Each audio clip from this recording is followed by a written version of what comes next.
This film doesn't just tell a story, it shows the brutal reality of life in the Soviet Union. Every scene is real. Every character had a prototype. In Russia, it went viral because for many, it's a haunting mirror of how their parents really lived, through fear, control, and survival.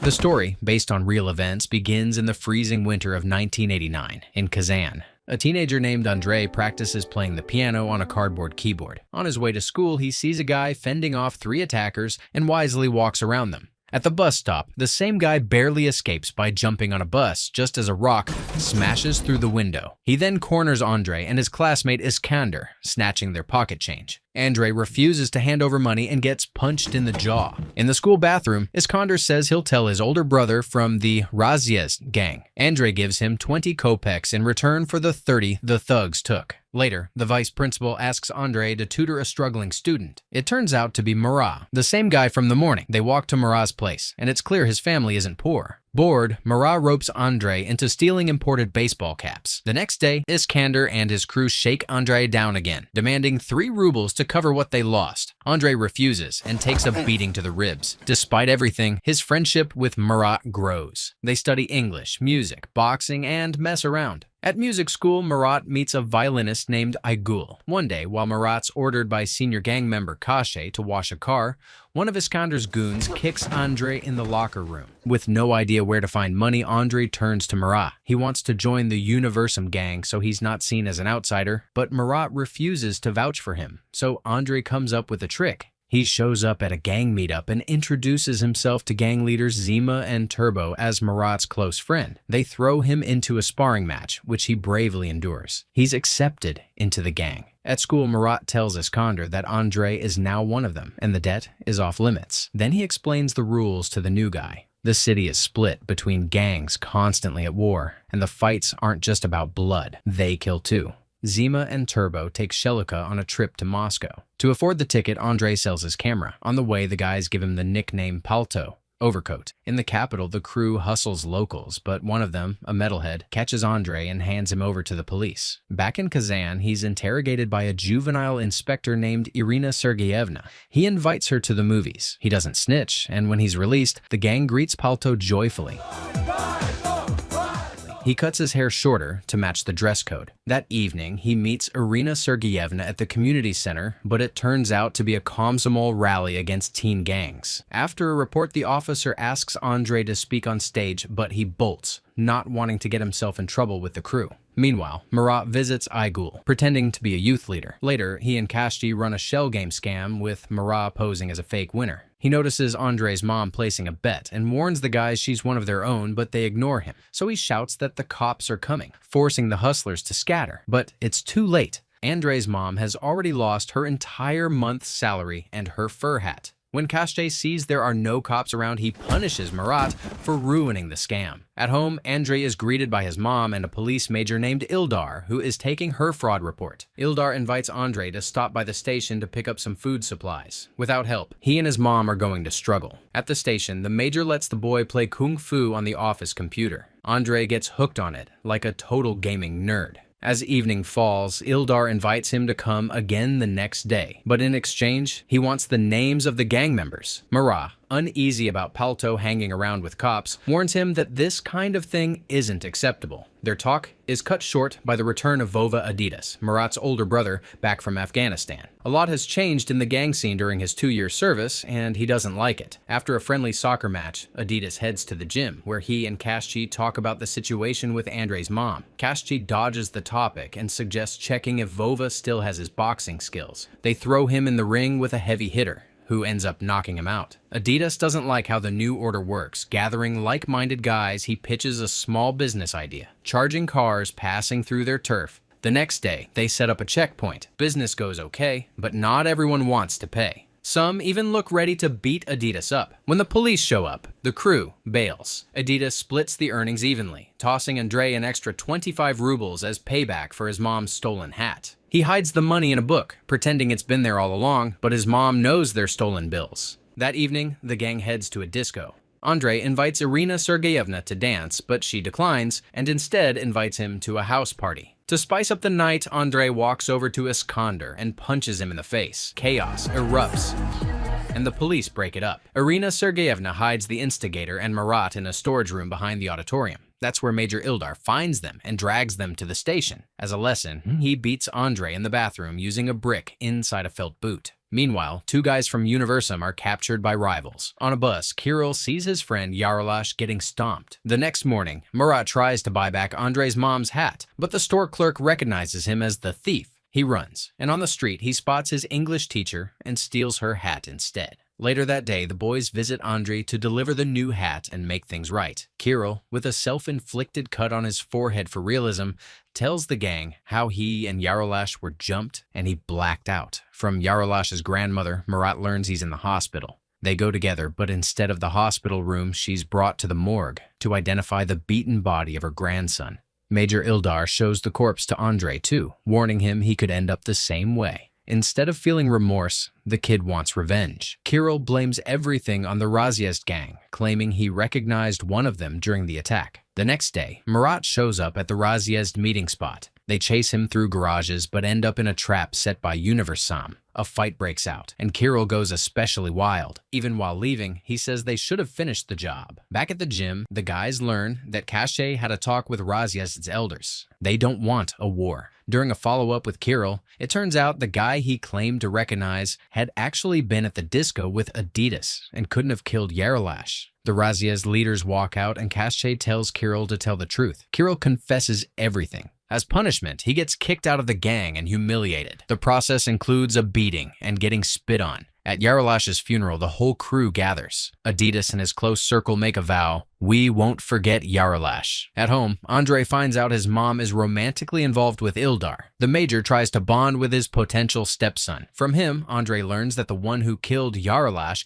is a guy from Sakchash, not Razyezd. Adidas decides to double-check before doing anything. Andre heads to Irina Sergeyevna's apartment for a house party. There, a clash erupts between the creative crowd and rougher working-class guests. Not wanting to ruin her evening, he quietly leaves. At school, Andre defends a younger kid from Iskander's bullying, which turns into a fight. Soon after, they find out the vice principal's hat has been stolen. Andre realizes it was Marat. After school, Adidas's gang prepares for a showdown, but Marat, who's sent to grab Brass Knuckles, gets caught by his furious father after learning about the stolen hat. He tries to take his son to another city, but Marat escapes from the car. Kashay returns from talks, confirming that the killer of Yarolash is from Toktash. Still, he tells everyone not to take revenge, saying Yarolash didn't watch his mouth. Adidas disagrees. That's not how real guys roll, but leaves the choice up to his crew. Whoever wants to join does so willingly. A crowd piles onto a bus and heads to the rivals' meetup spot. A massive brawl erupts.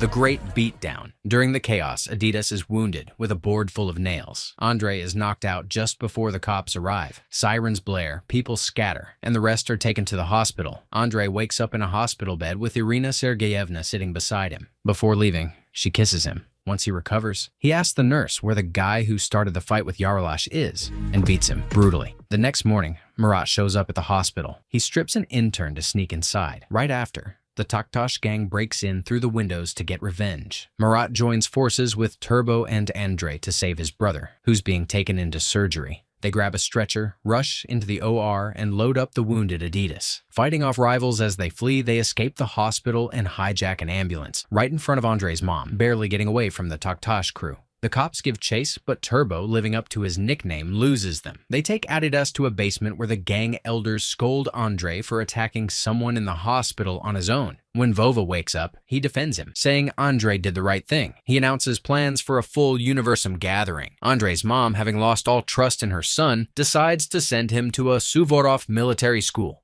At the interview, he purposely mouths off to the officer to fail, but lies to his mom, saying he got in. At the Universum meetup, Vova drops a bomb. Kashay never found out who killed Yarolash. He just told the boys it happened because Yarolash ran his mouth. Adidas accuses the elder of lying, calling him a rat. As expected, words turn into a brawl, but the older guys are outnumbered and lose. After the shake-up, the boys take over the gym and crack open Kashchi's safe. Inside, along with a gang stash, they find a revolver. To celebrate, Adidas takes the crew to an underground video parlor. They all watch action cartoons, sneaking off one by one to the bathroom. Afterward, Vova realizes the business is profitable and decides to open a video rental spot in their own neighborhood. To start the business, the guys pull off a heist. While Murat distracts the owner, Andre climbs in through the window and steals the VCR. That night, Murat crashes at Andre's place, where they're caught by Ildar. The Major explains everything to Andre's mom, then tells the boys straight up, if the Taktash guy he beat up dies, he's going to prison. That evening, Murat's father talks to both sons. The younger one admits he stole the fur hat for Andre's mom, who got scammed by con artists, leaving out the part where he helped run the con. It seems like the issue is settled until Andre's mom finds out the hat is stolen.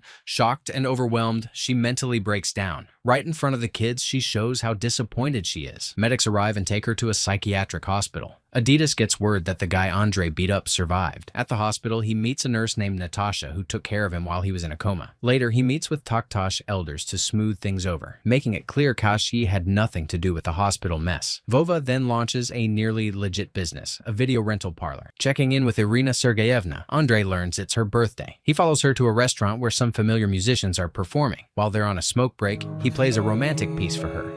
But when they come back, it ends in a fight. Later, while she helps wash dishes, Irina tells Andre that Child Protective Services might take his little sister away. Major Ildar finds out too and promises to help. Things between Murat and Aygul become tense. She's upset he vanished for days without a word. But when Murat transfers to her school, she asks him for help dealing with a creepy guy in a lime green Lada. Murat talks to the guy, which ends with a broken mirror and a fight. Aygul is thankful for the protection. One thing leads to another, and a slow, romantic spark builds between them, ending in a shy first kiss. Murat asks her to cover his shift at the video parlor while his family celebrates his father's milestone birthday. That evening, the guys from Dombit raid the video rental shop. They knock out Turbo and steal the VCR along with Aygul, who tried to protect the equipment. The thieves take her and the VCR to a bar, where the Dombit leader, Jelti, tells her the machine was stolen by her own friends and promises she won't be harmed. Beaten and bloody, Turbo is brought by Zima to Adidas's place.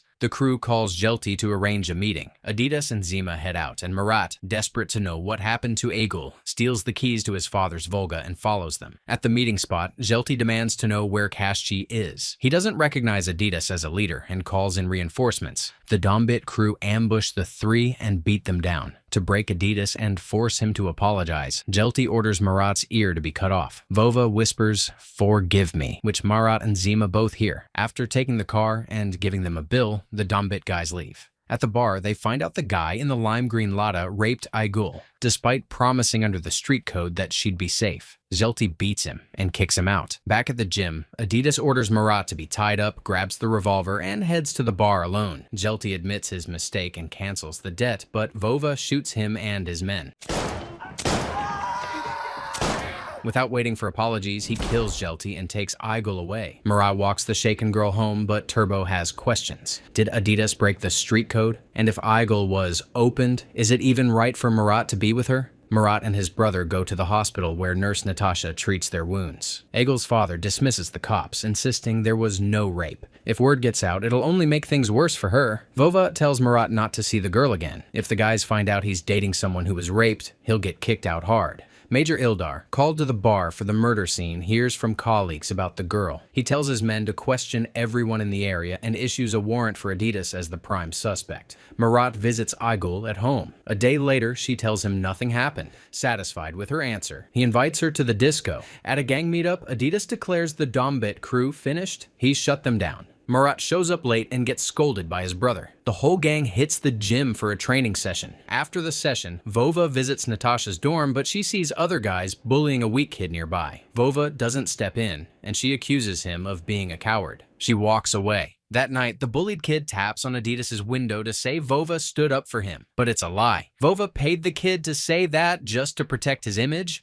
Natasha agrees to go to the disco with him. Meanwhile, Andre goes to Ildar for help to stop social services from taking his little sister. Together, they bring Andre's mom home from the psych ward. During the trip, Andre overhears that a manhunt has been launched for Adidas and runs to the community center to warn him. There, the Universum crew is hanging out, including Murat and Aygul. Turbo, frustrated by the situation, stirs the pot. A nasty rumor spreads like a snake, and Eigel's friends quickly disown her. She runs home in tears. Meanwhile, police raid Marat's house. Adidas, warned by Andre, sneaks into Natasha's dorm where they stay up all night playing songs on the guitar. Ildar blames Andre for pushing his mom into a breakdown. Andre runs to Irina Sergeyevna's place, but there's a musician staying over, and he punches Andre in the face. The next morning, Eigel's father walks her to school, promising to pick her up after class. But she sneaks back home and leaves again in an unusual way. Andre wakes Adidas up in Natasha's room to tell him what happened. Vova picks up his younger brother from school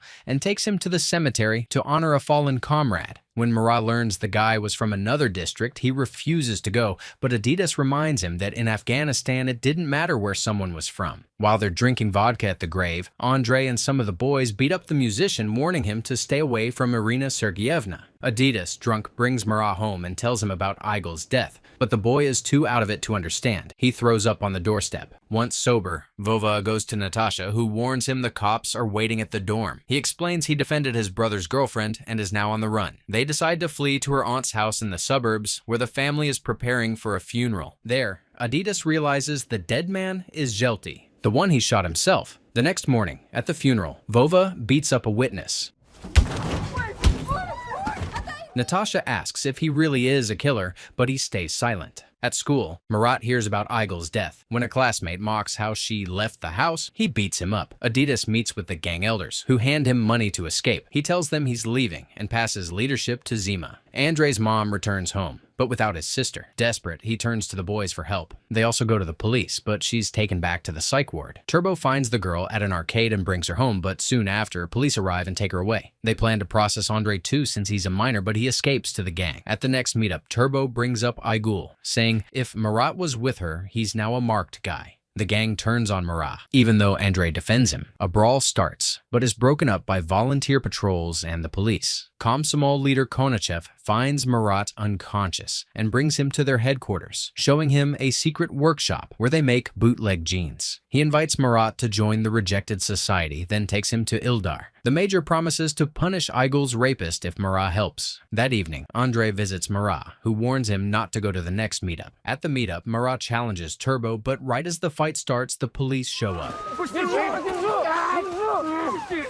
They find the revolver used to kill Jelty on Turbo. Marat had planted it. The cops march the boys out past the one who ratted them out. At the station, Major Ildar sets up a face-to-face between Marat and Kirill. Kirill claims the revolver belonged to Adidas. Marat attacks him, but the officer breaks it up and, as a gesture of goodwill, releases Andre from holding.